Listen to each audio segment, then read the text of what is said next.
Well, good morning, y'all. Good morning, and welcome to Day After Gobble Gobble. I don't know about you all, but I am pooped. I'm pooped. The hubby and I had a nice meal together, and then we binge watched TV till very late, very, very late. We like to do that. We pick shows where we binge watch like 5 or 8 episodes in a row, and last night was a marathon. But it was really fun, and it was a really great way to spend some time together. I hope all of you had a wonderful day. I know it was not the most conventional Thanksgiving, but I certainly felt like it was celebratory. And I love the Craft Live. Thank you all so much for joining us and crafting away and chatting and sharing your traditions. And those of you around the world, thanks for participating. I know it's not Thanksgiving in many parts of the world, and it was so nice you came and participated. That was really fun. I have some craft trimming to do. Last night while we were doing the little marathon, I made some more of these hats, but I didn't trust myself to give a haircut. You know, sometimes when I'm tired, I don't give a good crafty haircut and I can ruin a whole project. So last night I would not let myself trim any of my hats that I made because I was like, no girl, you don't trust yourself to do a good haircut. So I've got some trimming to do today. I've got some packaging to do today. Don't forget, y'all, tomorrow is Kathy and Patty's collab. It's really exciting. It's a 2-week collab. It was Crafter's Choice, and the videos upload tomorrow morning at 9 a.m. And a big thank you to Kathy and to Patti for doing this. It was super fun. It was super fun. Also, Erica asked some questions about international shipping, and I'm going to do my best to answer them without confusing you more, Erica. Folks, you know, the other day I showed you my tag on the design team share, and Kimberly said, can you really mail that? And the answer is yes, but I'm taking a chance, Kimberly, and I'll tell you why. And by the way, this was my postal carrier's idea. This was not my idea. So if you go to the post office, Erica, or Kimberly, and you take a paper tag, not a very thicked up one, like, I'm not talking like a chipboard one, just like a paper tag, and you want to mail it to a friend. If you take it in the same 6x9 envelope, they will charge you package rate at the post office, and you'll have to fill out this customs form. This is what it looks like. You can order these online.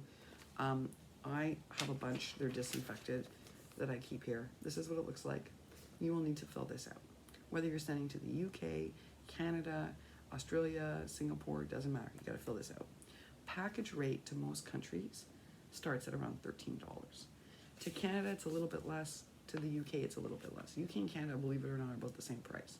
It maybe starts, I'm guessing, around $11 or something like that. It's pricey. But if I'm shipping like one tag to Australia or New Zealand, it'll be $13 package rate. And that's insane. So my carrier explained that if you mail it yourself and it's bendable, this is what's important. And this is where, Kimberly, my answer was a bit misleading in the sense of I actually explained the rules. They actually do bend them.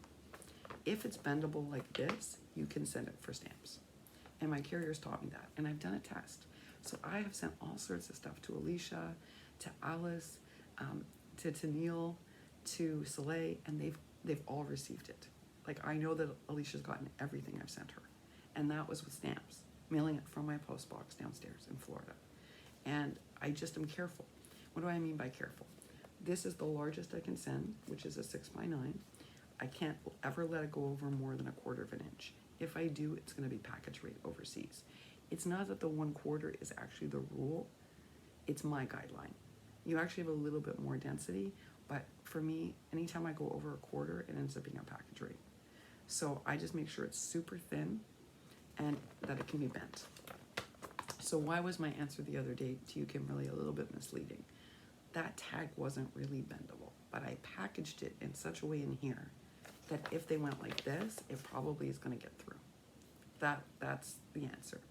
So yes, we'll know if it gets there because the person will tell me when they get it. I know that. So it was a test, but really it should be bendable. So a handmade card can go, die cuts can go, things like that. Sequins mixes, no problem, although sequins are tricky because they tend to pick up in the machine for customs, and they prefer you put a customs form for sequins because they can set off the machines. All right, so how do you fill out the customs form, Erica says? It's pretty easy.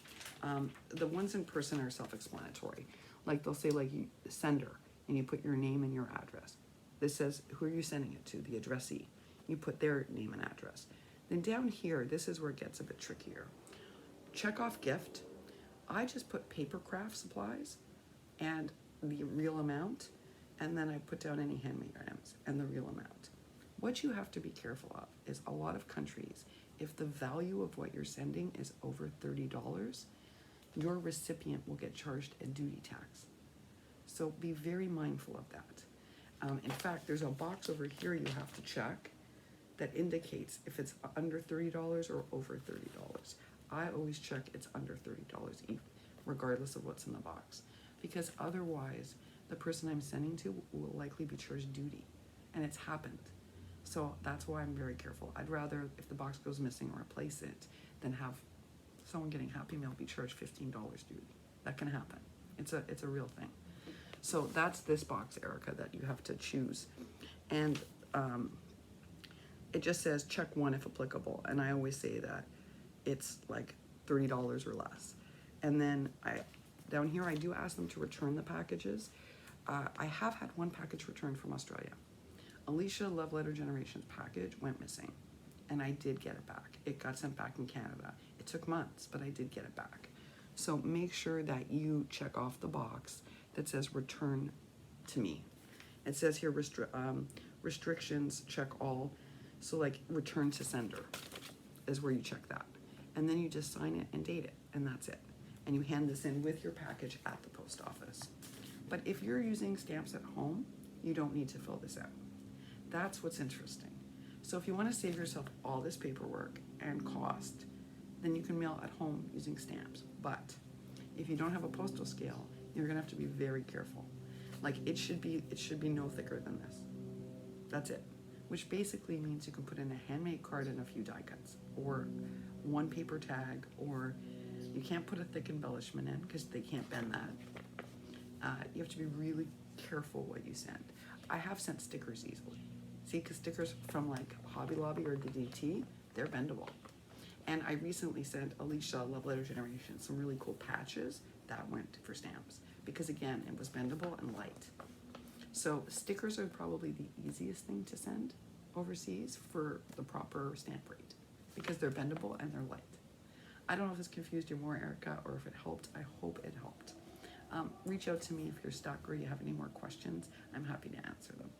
Y'all, I need to spend the day in the craft room. I got a lot to do. I've got some things that I'm working on for the holidays, and I still have to finish getting my holiday craft stuff organized. I'm still not done. So this weekend's going to be a heavy craft weekend and a heavy organization weekend. Not my favorite thing to do, but I got to get it done. I will be back on later with an update on our handmade holiday. We have a really good update to share with you. It's really happy news. And I have the second part of Solae's video because yesterday when I was so busy doing everything, you know how they always select the next day for videos? And I normally just correct it. I must have not corrected it. So I'm so sorry, Solae. I'm so sorry to all of you. You will see Solae's second part this afternoon because that's when it's scheduled for upload. I tell y'all, I must have been pooped. I must have been pooped. But I'm excited for you to see it, and I'm not giving anything away. I'm wishing for you just the happiest day. Get some rest. I'm sure we're all tired. Thanksgiving is always wonderful, but it's also tiring, y'all. It's also tiring. And I'm wishing for you a happy and a healthy weekend. All right, y'all. I'll see you later today.